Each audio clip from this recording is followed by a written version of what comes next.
Tuanze na habari kubwa kwa kifupi. Shirika ODEP la uchunguzi wa matumikio ya kiserikali inapinga mwenendo wa uendelevu wa ukingo wa ubunge wa rais wa zamani na seneti. Ndivyo alijulisha hii siku ya ine mjini Kinshasa kiongozi wa shirika hilo Florimo Muteba wakati wa mkutano na wapasha habari. Jimboni Ituri, mapambano yanaendeshwa tangu juma jana kati ya askari wa FARDC na wapiganaji wa uasi Zaire, mshiriki wa kundi la silaha CPR la Thomas Lubanga. Ni katika kijiji cha Tsiku karibu ya Lopa katika barabara ya taifa namba 27 mtaani Jugu. Mjini Kinshasa, barabara tourisme kando ya Jito Kongo inapatikana katika hali ya uharibifu mkali, hali inayohatari wakati wa mvua na kupelekea msongamano wa magari na kupanda kwa thamani ya usafiri. Baki nasi mpenza msikilizaji. Na ifuatayo ndiyo taarifa kamili ya habari. Shirika ODEP ya uchunguzi wa matumikio ya kiserikali inapinga mwenendo wa uondolevu wa ukingo wa ubunge wa rais wa zamani na seneti. Ndivyo alijulisha hii siku ya ine mjini Kinshasa kiongozi wa shirika hilo Florimo Muteba wakati wa mkutano na wapasha habari. Huyo anawaza sio wakati unaostahili kwa mwenendo ule. Anatoa mwito kwa Rais Felix Tshisekedi wa kuongea na aliyemtangulia katika madaraka yale ajili ya kupata suluhisho kwa hali ya sasa na kuunda mshikamano wa taifa wakati huu wa mgogoro nchini. Mfuko wa matengenezo ya hasara ya wahanga wa mipango ya marudishio ya vitendo haramu vya Uganda katika Jamhuri ya Kidemokrasia ya Kongo unajulisha kusimikwa kwa vituo vyake katika majimbo ya Bauele, Ouele na Ituri siku za hapa karibu. Shirika Frivao inapasha habari hiyo katika tangazo ya siku ya 3 tarehe 14 mwezi huu wa 5. Kutokana na hali hiyo, wahanga wa pande hilo la jimbo kubwa la mashariki ya zamani watafaidishwa na haki zao. Hata hivyo, Frivao inatangaza kuambatana na malipo ya hasara kwa watu wengi kuwasili huko siku za karibu kwa waziri wa sheria ajili ya kuanzisha makazi ya ujenzi wa bwawa la umeme la Chopo. Jimboni Ituri, mapambano yanaendeshwa tangu siku ya ine ya juma jana kati ya askari wa FARDC na wapiganaji wa wasi wa Zaire, mshiriki wa kundi la silaha CPR ya Thomas Lubanga. Ni katika kijiji cha Tsiku karibu ya Lopa katika barabara ya taifa namba 27 mtaani Jugu. Matokeo ya mapambano yale bado hayapo tayari, lakini mwenendo wa watu unaripotiwa pamoja na uharibifu wa trafiki katika barabara hiyo na kufungwa kwa soko ya Jina. Shambulio ingine wapiganaji wale ilisababisha mauaji ya watu 3 Upatsenga. Taarifa Isaac Remo, usomi wa Ezekiel Muzalia. Ni kwa upande wa saa 12 asubuhi ndipo milio ya masasi ilianza kusikika kwenye maeneo za Lopa na kando kando. Waasi wa Zaire wanatafuta kuzuia vikosi vya kijeshi kwenye doria kujielekeza Katoto, jiji lenye kupatikana kwenye kilomita 13 kaskazini na mji Bunia. Jambo lililotokeza mapambano kati ya vikundi hivyo miwili. Matokeo kwa muda ni askari mmoja wa FRDC kuumizwa na masasi na uhamisho wa wakaaji wa moja huko Iga Barriere na Nizi, eneo mbili zenye kuwa kando na shamba la mapigano, tajulishwa na vyanzo vya usalama. Usafiri wa magari kwenye barabara namba 27 na shughuli kwenye soko ya Jina zimesimamishwa kwa muda. Walinda amani wa MONUSCO wenye kuwa kwenye senta la Jina walitumwa kwenye shamba la mapigano kwa ajili ya kulindia raia usalama sokoni. Wanajeshi wa MONUSCO waliandaa doria ambazo zilihakikishia raia kurudi kwa usalama ndani ya eneo na kusaidia wapita njia na trafiki kuanzishwa upya maasubuhi. Nikiripoti toka Bunia, mimi ni Ezekiel Muzalia kwa niaba ya Radio Okapi. Jimboni Kivu Kaskazini, mapambano makali yaliendeshwa hii siku ya ine kati ya wapiganaji wa M23 na wazalendo katika vijiji vingi vya usultani wa Buabo na wa Banyungu mtaani Masisi. Kwa mjibu wa duru za kiraia za mahali, kisha shambulio siku ya 3 ya wazalendo na uasi wa AFC M23 katika eneo hilo, ni wazalendo sasa ndio walishambulia. Mjini Kinshasa, barabara tourisme iitwayo kawaida Nzela ya Mai, yani njia ya maji kando ya Jito Kongo, inapatikana katika hali ya uharibifu mkali, hali inaofadhaisha wananchi hasa wakati wa mvua zinazohatarisha barabara hiyo na kupelekea msongamano wa magari na kupandishwa kwa bei ya usafiri. Kila mvua kunyesha, udongo na mawe kutoka mlima Ngaliema vinashuka na kuharibisha barabara hiyo. Maelezo mengi nawe Benjamin Mudumbi. Kifaa cha ujenzi ya njia ya gari kinatuma baada ya kila mvua kubwa ili kuondoa maporomoko ya matope na mawe, lakini suluhisho hubaki kuwa la muda tu. Mawe yaliyohamishwa yabaki kando ya barabara na kurudia tena barabarani kisha mvua lingine. Kila siku mvua likinyesha, mawe na matope vinakuwa vikifunga barabara. Baada hapo kuna watu ambao wanakuja kuondoa mawe na matope, kwa mshangao wanaliweka pembeni, kisha mvua lingine hali linarudi kama mwanzo, anatueleza Shekina Ruvogo. Kukabiliana na tatizo hili, Michele Oyumbu, msimamizi wa kitaifa wa shirika la wahandisi wa majengo na ujenzi wa umma, anahakikisha ya kwamba kuna vitu ambavyo havikuzingatiwa tangu mwanzo. Anaeleza ya kwamba tatizo kubwa la barabara ya tourisme ama njia ya mai linatokana na kutoheshimu mambo ambalo linahitajika kwa ujenzi ya barabara kama hilo. Ingeliwezekana kufanya kazi kwa kweli ili kuepuka mteremko ya udongo kila leo. Kwa mujibu ya Michele Oyumbu, suluhisho mawili linawezekana: kushughulikia maji yote ili mitiririko isifanywe tena ama mifereji zifanywe kwa usawa, na pia kuhakikisha udhibiti wa mteremko ili kuzuia maporomoko. Viwanda vya China vikisindikizwa na shirika la OVD vinaacha makazi ya kupinga miporomoko ya udongo wala tena ujenzi wa viwanda vya kiserikali pamoja na makazi ya ukarabati wa barabara na kupelekea vinyume vingi vibaya. Ni hasa mjini Kinshasa wenye wakaaji wanashurutishwa na hali hiyo. Wengi hawafahamu hata walioanzisha makazi, wakijionea binafsi namna maeneo yao yanaharibika. Mfano wa eneo la mporomoko wa udongo katika kata Mbala uliokata barabara katika vipindi viwili, nafasi itwayo Zape katika mtaa wa Selembao. Taarifa ya Bili Ivan Lutumba, usomi wa mshiriki wetu Elise Kavira. Mwezi wa pili mwaka 2019, Route Matadi ilikatika kwenye kituo cha magari huko Zape. Maji nyingi ilikuwa ikiteremuka kwenye kata Mbala, shimo zingine nyingi zikaongezeka na watu wenye kupoteza nyumba zao wakawa tena wengi. Felix Tshisekedi alikuwa amechukua kiti cha uongozi akitembelea huko na akapana oda kazi zifanyike kwa haraka ili kuzuia shimo ambazo zilikuwa zimeendelea sana kwenye barabara ya kwanza ya taifa ama Route Nationale numero 1.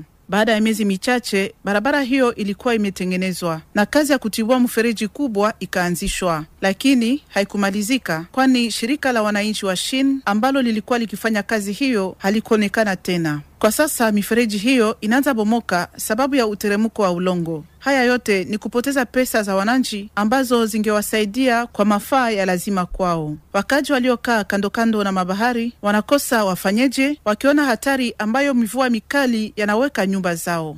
Jimboni Kivu Kaskazini, suluhisho ya kudumu inatarajiwa katika swali la utoaji wa umeme katika eneo la Grand Nord. Hayo ni matokeo ya mkutano ulioandaliwa na liwali wa jimbo na kukusanya watendaji wa sekta ya nishati. Miongoni mwa mapendekezo kuna muunganisho wa mashirika ya utoaji wa umeme. Kipindi cha 6 cha Katanga Business Meeting kilianzishwa siku ya 3 pa Kolwezi kwa mara ya kwanza na waziri mkuu Judith Suminwa Tuluka. Mada yanayozungumziwa ni shabaha za lazima kuhusu ujenzi wa ujio. Mkutano ule wa kiuchumi unakutanisha wafanyabiashara wa sekta mbalimbali, miongoni mwao wenye kufanya makazi ya madini, washiriki wa sekta mbalimbali na watendaji wa shirika la raia. Mwanzo huo wa mkusanyo ule, wazungumzaji walisema kuhusu ukanda wa Lobito sawa fursa ya maendeleo na sio peke yake njia ya kusafirisha madini. Hatimaye chanjo mpya malaria tayari imeanza tumikishwa katika jimbo la Mai Ndombe. Ni waziri wa afya jimboni humo ndio alianzisha rasmi utumivu wa chanjo hiyo katika kampeni ya utaratibu ya watoto. Nikel Bokwanimbo alijulisha kwamba chanjo hiyo inaelekea watoto wa miezi 6 hadi 23. Anaomba wazazi waruhusu watoto kutolewa chanjo hiyo kwa kujikinga na malaria, moja wa sababu kubwa za mauaji ya watoto. Sikilizeni waziri jimboni Mai Ndombe wa afya Nikel Bokwanimbo mbele ya mikrofoni ya Irene Bomaluzolo. Mshiriki wetu wa Kindu Florence Kizalunga anatafsiri. Ugonjwa huu unaopozeshwa unaopitishwa na mbu, malaria, inabaki kuwa moja ya sababu kuu za hali mbaya ya vifo katika DRC na haswa katika jimbo letu, na hatari mbaya kwa watoto chini ya umri wa miaka 5 na kwa wanawake wajawazito. Katika mtandao huu DRC imeamua kuanzisha chanjo hii hatua kwa hatua kuanzia na Kongo Kuu, basi katika majimbo 8 ya kwanza ikiwa ni pamoja na Mai Ndombe, Mai-Ndombe au chanjo ya malaria itaunganishwa katika chanjo ya kawaida ya watoto. Chanjo hii inalenga watoto wa kuzaliwa hadi miezi 23 kwa kipimo 4, kutoka miezi 6 kwa kipimo cha kwanza, kwa miezi 7 kwa kipimo cha pili, kwa miezi 8 kwa kipimo cha 3 na mwishowe kwa miezi 15 kwa kipimo cha 4 na cha mwisho. Kwa hivyo naalika wazazi wote wenye kuwa na watoto wenye kuhusika waweze kuwachanjisha, kwani ni dhibitisho la upendo wao kwao. Kwa hivyo nazindua rasmi kuanzishwa kwa chanjo la malaria katika mkoa wa Mai-Ndombe. Kumbukeni kwamba ni siku ya 5 iliyopita ndiyo pia chanjo hiyo ilizinduliwa pa Bandundu jimboni Kwilu na liwali kwa muda Felicien Kiwai. Na waalika sasa kusikiliza sehemu ya pili ya matangazo yetu pamoja na mshiriki wetu Elise Kavira. Radio Okapi. Invité en Swahili. Siku ya kimataifa ya wafanyakazi ilisherehekewa kwa tarehe 1 ya mwezi wa 5. Mjini Beni, watu wanaoishi na vilema mbalimbali wanafurahi sana, kwani siku hiyo waliona shughuli na kazi zao kuwekwa mbele na kutamaniwa. Lakini wanasema kodi ama tax ni nyingi sana, haiwasaidie kuendelea vizuri katika kazi zao. Mmoja wao, Abdou Shakir, ambaye ni fundi viato, tuseme cordonnier, alieleza zaidi kwa kipaza sauti kia Mark Marofimbo. Kaka Abdou Shakur, jambo. Jambo. Kama pia mshona viatu, tunaweza kuelewa ile kazi ulianza tangu siku gani? Nilianza hii kazi ya cordonnerie ku 2013. Na nani alikufundisha? Metre yangu ni Metre Richard. Anakuwaka wapi sasa? Kunyumba kwake inakuwaka Ngongolio.